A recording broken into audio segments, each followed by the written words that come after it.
In the modern dating world, rejection is a common, if painful, experience. But what happens when someone decides that being friend-zoned isn't just a personal slight, but a legal one? What happens when they try to put a price tag on emotional distress? In 2023, a case from Singapore grabbed global headlines, posing a startling question: can you sue someone for ghosting you? A man filed a staggering $3 million lawsuit against a woman, claiming she caused him emotional trauma by deciding she only wanted to be friends. This case answers that question in a wild, unprecedented way, forcing us to examine the very intersection of personal feelings and public law. It's a story that goes far beyond a simple rejection, involving legal threats, countersuits, and a fierce public debate about boundaries and entitlement. So, buckle up. The story begins in Singapore with Kay Kaushigan, a director at a drone company. In 2016, he met Nora Tan, and a friendship blossomed. Over the next few years, they socialized as friends. However, their perspectives on the nature of their relationship diverged dramatically. By 2020, Kaushigan had developed romantic feelings, but Tan saw him purely as a friend. When Tan tried to pull back and reduce their interactions, Kaushigan perceived this as a breach of an unspoken agreement. He felt she was not putting enough effort into their connection. This disagreement escalated. Tan suggested they attend counseling sessions together to navigate their friendship, which they did for over a year. But even this didn't resolve the fundamental mismatch in their expectations. Tan eventually decided she needed to create distance for her own well-being, a move Kaushigan interpreted as a deep personal and professional injury. In response, he took a truly extraordinary step. Kaushigan filed 2 lawsuits. The first, in the High Court, was for $3 million. He claimed that Tan's rejection caused him emotional trauma and damage to his stellar reputation. He also alleged that the distress impacted his work, leading to lost earnings and investment opportunities. A second, separate lawsuit was filed in a magistrate's court for $22,000, alleging that Tan had breached an agreement to improve their relationship. He was, in effect, attempting to legally enforce a personal connection. But can the courts even hear such a case? This is where a critical legal concept comes into play: abuse of process. This term refers to a situation where legal proceedings are used for a malicious or improper purpose, not to genuinely resolve a legitimate legal dispute.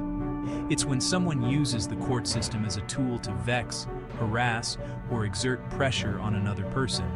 The court has the power to strike out such claims, to protect its integrity, and prevent individuals from being subjected to baseless litigation.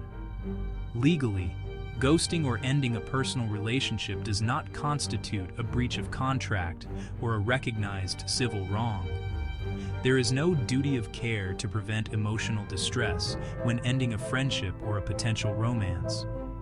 The courts are designed to handle tangible disputes over contracts, property, and recognized harms, not to mediate hurt feelings from social interactions. Kaushigan's attempt to frame his disappointment as a legal injury was, therefore, on very shaky ground from the start. The legal timeline moved swiftly. When this $3 million case came before Deputy Registrar Louis Tan, he didn't mince words. He identified the lawsuit as having no basis in law and declared it a manifest abuse of process. In his judgment, the registrar stated that the court would not be an accessory to Kaushigan's calculated attempt to compel engagement from Tan. He described the lawsuit as a legal move designed to punish someone for cutting contact. The court's message was clear: you cannot use the legal system as a weapon to force someone into a relationship or to penalize them for leaving one. Consequently, this $3 million lawsuit was struck out. But the story didn't end there. Forcing Tan to defend herself against this baseless claim had incurred significant legal costs.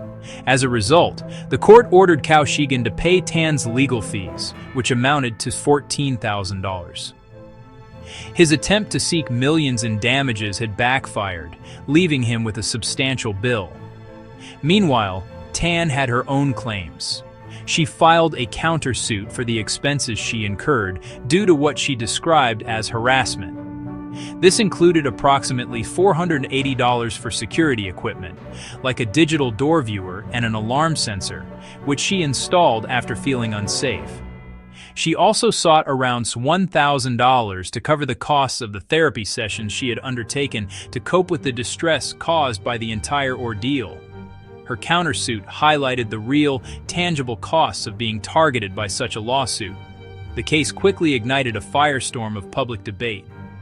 Women's advocacy groups like Singapore's Aware weighed in, condemning the lawsuit as an act of profound entitlement. They argued that it reflected a dangerous mindset where a man believes he is owed a woman's time, affection, and romantic interest. They also named the tactic DARVO. This acronym stands for Deny, Attack, and Reverse Victim and Offender. It's a manipulation strategy where the perpetrator denies their actions, attacks the person who confronts them, and flips the narrative to portray themselves as the victim.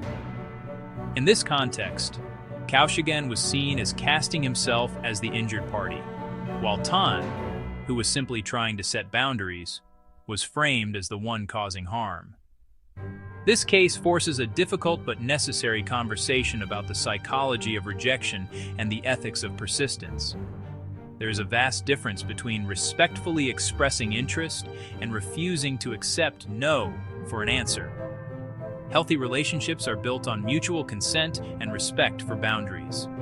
When one person clearly communicates their lack of romantic interest, continued pressure crosses the line from persistence into harassment. The myth of the friend zone often perpetuates this harmful idea that friendship is a consolation prize and that a man is owed something more for his emotional investment.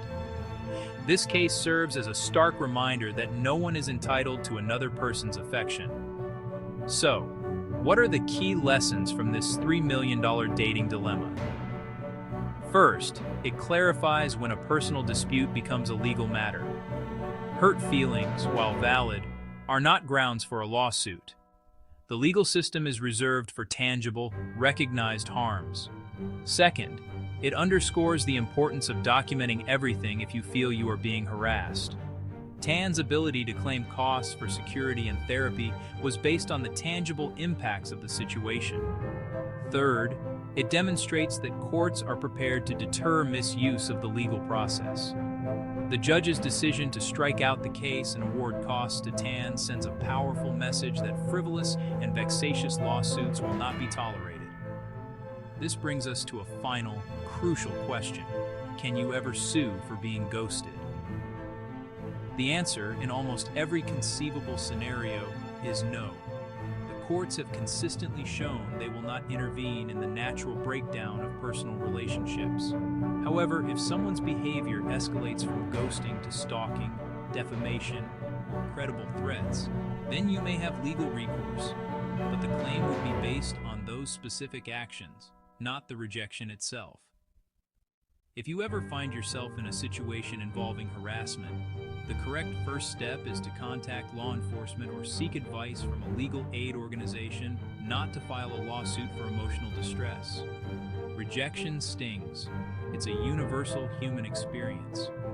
But as the Singapore courts emphatically reminded us, it's not a crime.